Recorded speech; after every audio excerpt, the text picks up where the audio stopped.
Адахан Мадумаровдун уулу ишкерди алдап, документи жок кафени кантип сатууну аракет кылган. Алдыдан Нурмухамед Мадумаровдун чуулгандуу иши тууралуу айтып беребиз.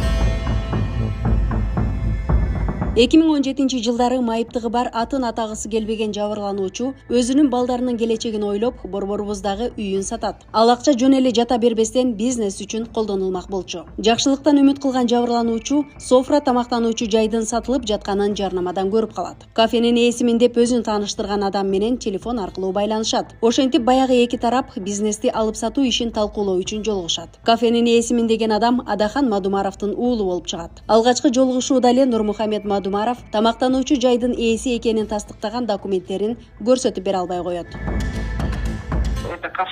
Софра кафеси ошол убакытта иштеп жаткан. Биз барганда кардарлары бар болчу. Риэлторлор бизге ошол кафени көрсөтүштү. Андан кийин биз Нурмухамед менен жолуктук. Биз капыстан эле жолугуп калган үчүн эч кандай документ албаганын түшүндүрдү. Бирок келишим түзүп жатканда бардык тастыктоочу кагаздар болот деп ишендирди.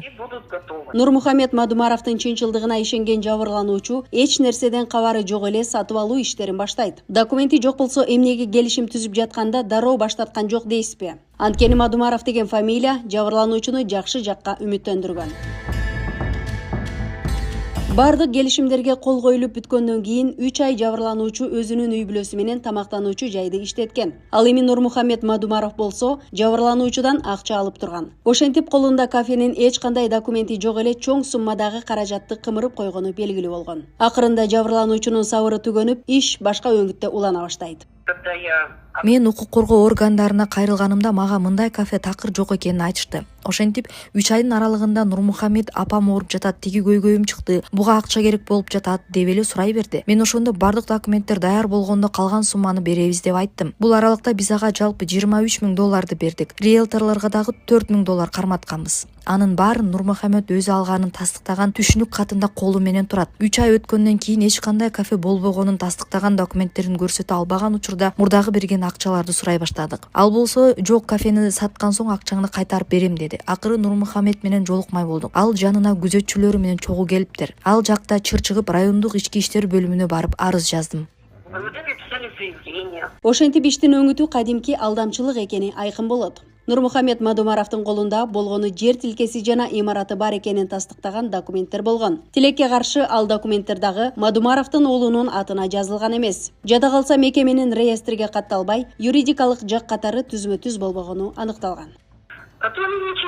Ошол 3 ай аралыгында Нурмухамедке ишенгем, анткени анын Мадумаров фамилиясы белгилүү болгондуктан кимдин уулу экенин билгем да. Биз документи жок экен деп Лелин райондук ички иштер бөлүмүнө арыз жазганыбызда футбол тобундай тепкелешип ар кайсы тараптарга жөнөтүп жатышты. Ал жактан дагы мындай кафе жок экенин айтышты. Акырында кафе болбосо кайдагы документ болмок эле, оозуңарды жаап кете бергиле дешти. Бүттү, ошону менен бул ишти архивге кетиришти. Мен биринчи арыз жазганымдан бери 3 жыл өтүп кетиптир. Көрсө булар ишти жаап коюуну сүйлөшүп алышканбы же мөөнөтү бүтсө иш каралбайт дешкенби, иши кылып бул ишти созуп келишти.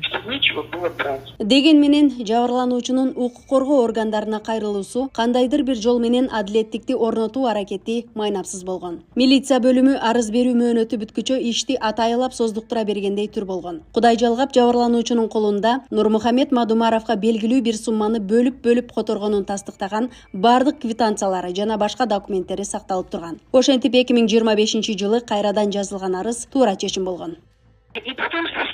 Ошентип убакыт өткөндөн кийин кандайдыр бир чындыкка жетем го деген максатта кайрадан арыз жаздым. Мунусунда менин үнүмдү уккандар болду, адилеттүүлүк орноду десем болот. Азыркы учурда менин көйгөйүмдү чечүү үчүн тергөө иштери уланып жатат. Ал эми Нурмухамед Мадумаров болсо козголгон иштин натыйжасында өзүнүн автоунаасын берип жатат. Ал сунуштаган автоунаасы биз берген суммага жетпейт. Ошентсе дагы кайрадан бөлүп болсо дагы акчам кайтарылып жатканына кубанып жатам. Жабырлануучунун окуясы ак эмгеги менен иштеп жүргөндөргө чоң сабак болушу керек. Бизнес баштайм деген адамдар экинчи тараптын бардык мыйзамдуу документтерин талап кылышы шарт. Эгерде бир эле документи көрсөтүлбөй төлөм аткарылса, анда жогорудагыдай көйгөй жаралышы мүмкүн. Ушул сыяктуу Нурмухамед Мадумаровдон жапа чеккендер болсо, укук коргоо органдарына кайрылып арыз жазсаңыздар болот. Байлыкка болгон ценз деп коет. Байлар гана келет, кедейлер унчукпай отургула өзүңөрдүн ордуңарды билгиле деген сөз. 2021 жылкы шайлоодо $200,000 сураттырган. Эмес болсо десяткасы болсо, первый десятка деп коет экен, биринчи 10. Ал болсо ал жөн эле клуб миллионер. Шайлоодо партиялык системанын доору аяктады. Бирок Адахан Мадумаровго бул нерсе жакпай калды. Анткени анын партиясы жеке бизнесине айланып кеткен. Алдыда мына ушулар тууралуу сөз кылабыз. Акыркы 30 жылдык тарыхыбыз көзүбүздү ачты. Партиялык система өлкөдө мамлекеттик кызыкчылыкты коргогон. Ишенимдүү колдоочуларды бириктирген идеологиялык уюмдарды түзүүнүн ордуна Мадумаровдун партиясы жөн гана жеке бизнес долбооруна айланып калды. Акыркы интервьюсунда азыркы шайлоо системасы байлар үчүн шарт түзүп берди деп айыптап чыкты.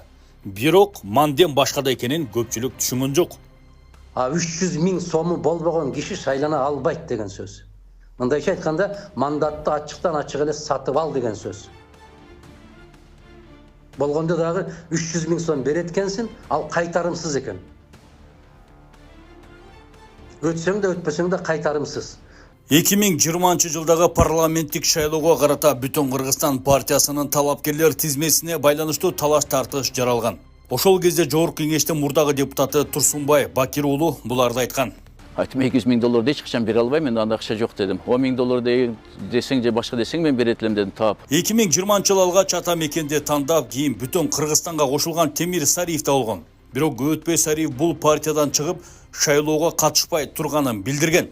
Бирок анын себептерин ачыктаган эмес. Мындан тышкары Мурадыл Мадеминов менен Абдыманап партиядан чыкканын билдиришкен.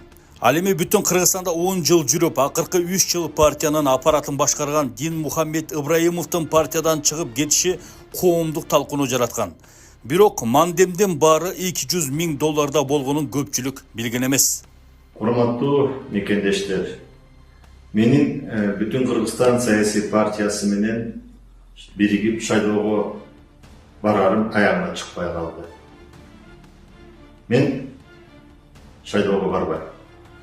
Бул абдан өкүнүчтүү, аянычтуу. Бул чечим мага оңой келген жок. Адахан Мадумаровдун партиясы шайлоо алдындагы аукционго айланган. Ким көбүрөөк төлөсө, ошол депутаттык мандат алуу мүмкүнчүлүгү жогорулаган. Анткени тыйын төлөгөндөр тизменин башына жазылып келген. Бул тууралуу Аккулу Бердиев билдирди. 2021 жылкы шайлоодо $200,000 сураттырган алды эле. Баягы силерди бир мындай шайлоого ошол депутаттыкка өтүп кетиш үчүн бир кандайдыр бир нерселерди аткарам деп ушундай деген экен. Бирок ал нерсеси мен ошол баягы баш тартканмын. Мен андай политический баягы шайлоого мындай коррупционный эмеге барбайм деп баш тартып, анан ошол себептен мен кийин 4 жыл кийин келдим, 3,5 жыл кийин. Мадумаровдун партиялык бизнесине байланыштуу дагы бир кызыктуу жагдайлар ачыкталды. Биз жаштык кылган экенбиз, бизди алдап бизнесмендерден таптыла, партияга жардам берсин, партияны өткөрбөсөк баарыбыз өтпөй калабыз деп алдап. Анан мен баары ишенип тиги немен атасы менен жакшы элем. Тиги КЖ групптун эмеси Имамидин Ташевдин. Анан атасын айтып, баласынын телефонунан ага жолугуп, аны чакырдым. Анан тиги Адахан Кимсанбаевдин офисине барып, ал жерде сүйлөшүп, мен отурган, ошо Имамидин Ташев отурган, Адахан Кимсанбаевич. Ошондо биринчи ондукка киргизем, мен $300,000 бер деген. Эч нерсе агитация эч нерсе кылбай эле штаб ачасың, жөн отурасың, депутат болосуң. $300,000. Анан ал 100,000 деген экөө содалашкан. Мен айтканда мындай бир шок болуп эле отурганда, кадимки эле мындай содада, базардагы содада. Анан ушундай сода кылып, ушундай капчыктан отуруп бизнес кылып жүргөн киши анан бүгүнкү күндө эле ушу карапайымдарды ойлоп, кайгырып калганын көрүп, ушунчалык бир 200'lüктүн жеткен чеги бар экен да, мындай чеги жок экен да. Партиялык бизнесинин жабылышы Адахан Мадумаровдун чөнтөгүнө ооруп сокку болду. Анткени 5 адамдан эле $200,000 алганда жалпы $1 миллион чогулат. Ошентип акчалуулар партиялык тизменин башына жазылып, мандат алып келишкен. Жыйынтыгында партиялык түзүлүш менен саясий маданият өнүк албай, олигархтардын жана Мадумаров өңдүү саясий соодагерлердин колу менен талкаланды. Натыйжада коомчулукта бул системага болгон ишеним толугу менен жоголуп, жоюлуп кетти. Азыр болсо заман башка. Мурункулардай болуп 200 000 долларды Мадумаровго бериштин кереги жок. Болгону мамлекетке 300 000 сом төгөсүң, бул акча шайлоо иштерине жумшалып, мамлекеттин эсебинен каражат коротулбайт. Партиялык бизнесинен ажыраган адака Мадумаровдун кыжыры кайнаганы талассыз. Анткени бул өзгөрүү менен парламенттик трибунага жетүүнүн жана саясий капиталды көбөйтүүнүн эң ыңгайлуу жана кирешелүү жолу жабылды. Эми саясатчыларга мандат үчүн партия лидерин эмес, түздөн-түз шайлоочуларга кайрылып, алардын добушуна таянууга туура келет. Бул болсо кыргыз саясатындагы тазалануунун кадамы катары бааласак болот. Ал эми партиялык бизнесинен кол жууган Мадумаровдун алдыда дагы бир топ кыйтыр сөздөрү айтаары белгилүү болуп калды.